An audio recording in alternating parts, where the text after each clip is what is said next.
Alright, before I dive in, most of the information in this video is going to be applicable to the base model Scion FRS in the USA that came with the halogen headlight housings. Halogen cars are physically wired differently to the HID equipped cars. There may be other versions of the 86 across the world that came with halogen housings. This may work for those cars as well, but I'm not really familiar with the rest of the world, so if you're outside the USA, check your own wiring. Also worth noting is that the halogen cars have a 6-pin connector for the headlight, but the wiring for that connector is different to the 6-pin connector on the HID equipped cars. So even though the connectors are physically the same, the chassis wiring is different. Now, the halogen equipped cars have something called the DRL resistor that basically gives the car the ability to run the high beam bulb at half brightness for DRL functionality or full brightness for the high beam function.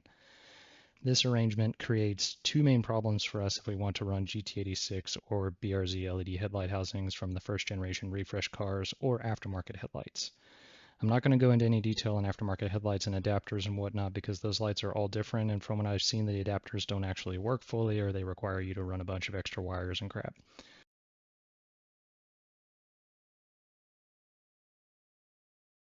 So the first problem is the wiring.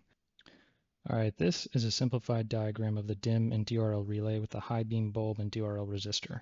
The important thing to understand about this arrangement is that the high beam bulb is in series with the two relays.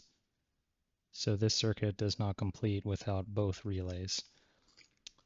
This means that the two relays operate in conjunction with each other to control one bulb. And so the problem this creates for us is that the DRL and DIM relay are basically backwards. The DIM relay is actually turning on the DRL, and the DRL relay is actually controlling the high beam. So if you look here in the default state, nothing's on. If this relay closes, the circuit basically goes through the lamp all the way through the DRL resistor, which gives you the DRL functionality, even though this is the DIM relay. And then if you look at the other scenario where this relay is closed, and then the DRL relay activates, now we actually have high beam functionality by closing the DRL relay.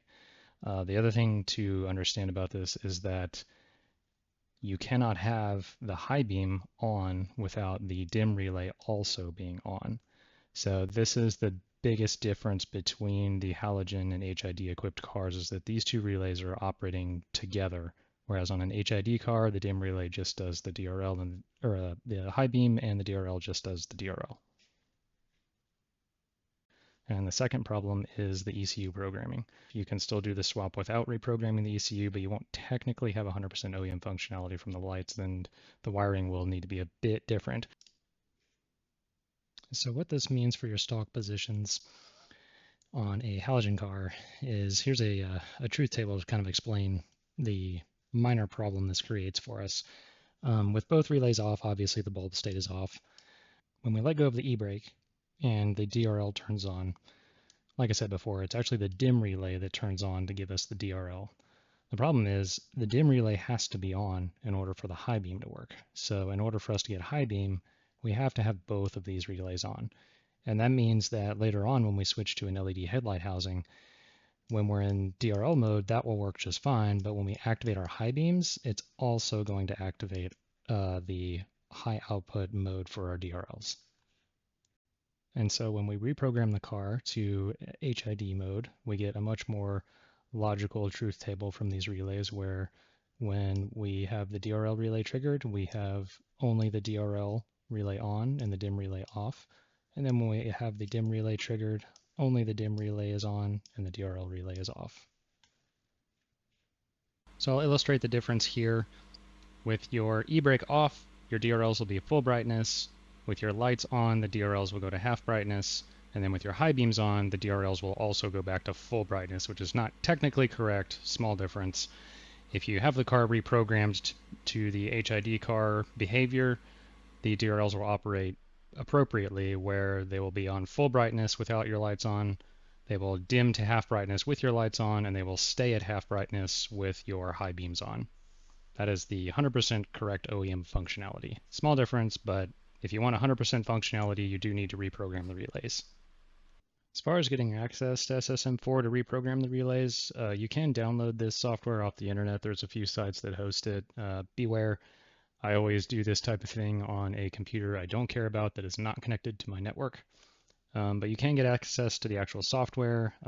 Some downloads will come with a crack, some you will need to crack yourself. There's a few different ways you can do that. I use WinSpy to just bypass the registration dialog or whatever it is. Just bypass that, open the software. You will also need a piece of hardware called an open port cable. These are really cheap. You can find them just about anywhere. The good news is once you do have access to SSM4, the change is extremely easy. You just go down to this setting here, Halogen HID, and change it from Halogen to HID. That's all you got to do. Okay, so the changes we need to make to wiring are pretty simple. We need to unplug the DRL resistor, don't need that anymore. When we unplug our headlight housings, the high beam lamp will be removed from the circuit and we'll be left with these two signal wires, one for each relay. So we basically already have all the wires we need at the connector. This relay is, the DIM relay is good because we already have a battery reference for this circuit. The DRL relay has a ground reference here, which we do not want. We have no use for that. So we will depin the ground reference here, and we will pin this wire into a similar battery reference to the DIM relay. And so if we look at our engine bay fuse box, this is the DRL relay right here. This DRL relay pin 5, this is the one that is connected to a ground reference that we will need to move to a switch 12 volt reference. So this pin, you can either use the existing wire and cut it off and connect that wire over here like I did to the dome fuse, or you can remove the ground reference pin here, insulate it, and then put a new wire from here to there. So that will leave us with a circuit that looks like this. I chose to use the dome fuse in the engine bay fuse box. You can use just about any fuse. The DRL LEDs only pull like 4 watts, and then the high beam is not actually a bulb, it's just a solenoid for a flap on the main LED for the headlight. So that's pretty much it. There's a difference if you're not using SSM4. You're going to want to use these pin numbers, and if you are using SSM4, you just flip it. Like we talked about before, when you reprogram it, these relays functionally basically switch roles back to where they're supposed to be. So you just pin your new 8-pin connector according to whether you are going to do the programming change or not. And so here's the correct pinout for your new 8-pin connector with the corresponding wire colors. Do note that the wire colors are different on the right-hand side of the car versus the left-hand side of the car. We've only been talking about, one side of the circuit so far. These wires are different colors depending on what function they are and what side of the car they're on. And then for the sake of completeness, here is the factory wiring diagram. The FRS has a corner light instead of blinkers that are integrated into the headlamp housing. So these wires are very close by the headlight housing. You can choose to tap off the blinker wire to retain the blinker in the corner light housing, or you can relocate this blinker wire up into the new headlight housing and delete the corner lights, which is what I chose to do. All right, well, that's about it, guys. I think that covers it. Sorry, this video is kind of rambly.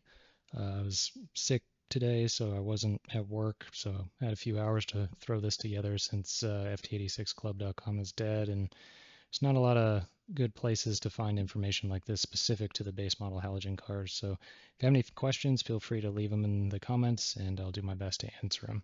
Thanks for watching.